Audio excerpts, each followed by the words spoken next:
Welcome to Sense of Style. I'm Stuart. 8 fragrances that a fragrance addict has been addicted to. I don't normally like the term, addicted in a fragrance video because it ends up being mostly BS. However, in this case, and I mean, it is a little bit BS, but I have a bunch of fragrances, so I like to wear as many as possible. Every now and again, though, I'll get a fragrance that'll kind of screw up my routine because I like it so much. Usually for 10 days or so, I'll keep wearing the same fragrance over and over again because I really, really like it. And that doesn't happen to new fragrances for me. There's probably about a dozen that's happened to, and these are 8. These fragrances that when I buy them, I like them so much, I can't stop wearing them, and it does screw up my routine. It gets a little annoying.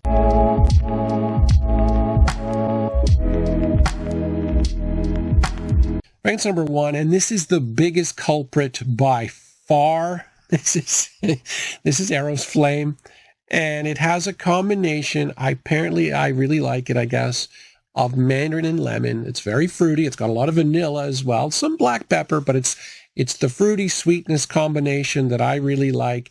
And this one got weird. 10 days for me in a row is a lot. And then I started going, okay. It's going to spray it on my hand. I'd like it a ton. And I wish I got it as a 30 mil because ironically or oddly, I had tried it about a year before and I was kind of like, But when you're trying a whole bunch of fragrances in a store, you can't really get the full feel. I wish I'd bought a bigger bottle than this because, it's addictive. This is Lattafa's Asad. And when Dior Sauvage Elixir came out, and this is a clone of it, price was ridiculous. I was one of the early adopters of this. I had this very early because I wanted Elixir, wasn't going to pay the price, and loved it and wore it all the time. I'm sure you guys can relate. The interesting thing about this one, though, a lot of people compared it to, or Elixir, they compared Elixir to a Drakkar Noir. And I tried this and I'm like, well, I can kind of get it. And then I tried Elixir and I was like, okay, I definitely get it more. Because this doesn't have anywhere near as much lavender as Sauvage Elixir. And I think that's what they were kind of going for, was a lot of lavender, which is a very herbal, somewhat old-fashioned barbershop-y note, and turning it into a gourmand. I do believe this has some lavender in it, even though it's not listed in the note breakdown on Fragrantica or on their website. They're not going to tell you the real notes because they'll make it obvious that they're copying somebody. They don't have lavender listed, but I do think it doesn't have as much lavender in the open. It's got to have some lavender. I definitely pick it up here. Now, it does have a lot more vanilla. It is a slightly different fragrance. It's gourmandy. It's got a lot of spices, cardamom, and cinnamon and nutmeg, all that good stuff. Very gourmandy. I don't know if I can pick up licorice in this. Anyway, yeah, definitely addicted to it. Next up, we have a Fragrance World's Alpha. I tend to be not judgmental when it comes to fragrances. I tend to try and find the best in them because I know this is a very subjective thing that we do. But every now and again, especially when I'm talking about this fragrance, I pay the price. Because I've said so many good things about fragrances that when I find a real find, people don't take me that seriously. But I can assure you, this is the best deal that I've gotten on a fragrance in the last 2 years. No question. This is a very high quality juice and a very high quality presentation and bottle. And I've gotten some stinkers recently, today actually, from Fragrance World. Very cheap presentation.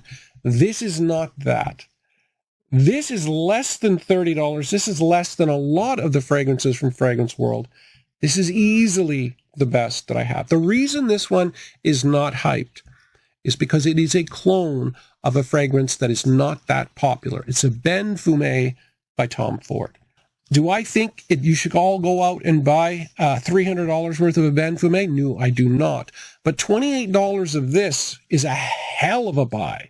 Because this is beautiful, everything from the cap on down to the bottle. This nose is too much. It sticks out way too much, but my God, it is a really nice scent. Now, Ebène Fumé means smoked ebony, and ebony is a kind of dark, very hard wood.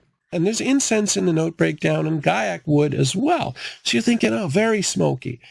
It is smoky, but this is not interlude, man. It's a mildly smoky thing. And then you might be thinking, oh, well, woody, it's kind of boring. No. Yeah, there's woody. There's Palo Santo, the aforementioned Gaiac wood and actual ebony wood. But there's some really nice resins.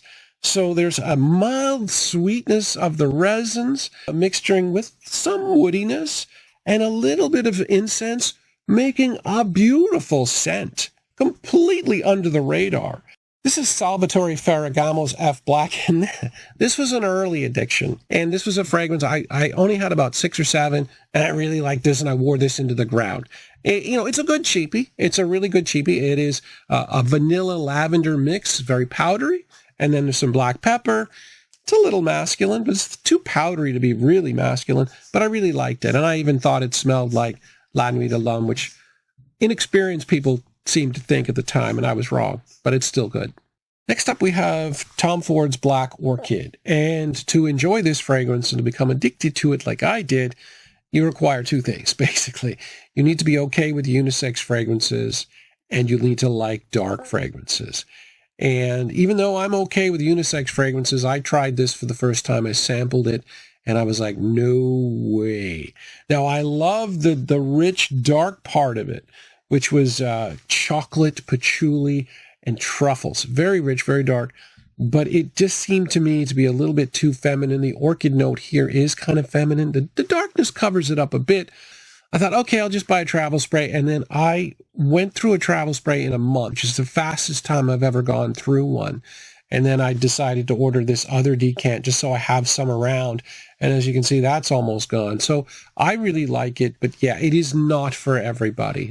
Next up is a fragrance that I have worn the most of everything in my collection. This is Derby Clubhouse Blanche. Yes, this cheap silver mountain water clone.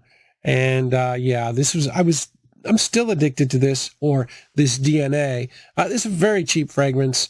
It is a clone. It is my favorite clone of the 3 I have tried of silver mountain water, but it lasts about 3 hours, 2 or 3 hours. Very little projection. It just smells really nice. This bottle's almost empty. But yeah, I really like that DNA. I didn't know when I got this that Silver Mountain Water was going to be my favorite fragrance. And and I just wore the hell out of this one. Next up, we have a fragrance I'm still addicted to. This is Jean Lowe, Nouveau by Maison, Alhambra, and everything that says Jean Lowe is basically Louis Vuitton. And this is a clone of Nouveau Monde by Louis Vuitton. It's a very distinct style. I don't expect a lot of people to like this, but I do like sort of a dirty style of, I guess, oud and leather. And this has both. I like either one. A dark oud or a dark leather. I love them both. This is a combination of both. Again, not for everybody. This starts off being very similar to Ombre Nomade without the raspberry. But it's a dark, sweet oud. And then it transitions in the middle to sort of a mixture of oud and leather. And then by the end, it's something somewhat similar to Tuscan leather. It's weird. But yeah, I just really like this kind of dark feel. Some people will call this animalic. That's not entirely accurate because animalic usually refers to civet. That was a specific note type in the 70s. You can call it whatever you want, but I tend to think of it more as a dirty leather, dirty oud kind of thing. Next up, we have Velvet by Franck Boclet, and it annoys me the fact that the note breakdown here is cotton candy and plum. It really bothers me because I got it as a sample, and I really liked it. And I was like, okay, I'm buying a bottle, and then I looked it up. And I saw cotton candy and plum. And I saw it in the white bottle, and they have white and black. Some things that are lean too feminine is going to be white, and something is more masculine is black. And I'm like, But I liked it anyway. I do think men can wear this, though. I can get away with it. Because there's a lot of woods, but damn. I'll be honest. I sniffed this in an earlier take. I forgot just how much I freaking like this fragrance. It's just incredible. Yeah, so maybe I'm still slightly addicted to this one too. I'm going to wear this after. Anyway, yeah, addiction, for me, it's real. Thanks for watching.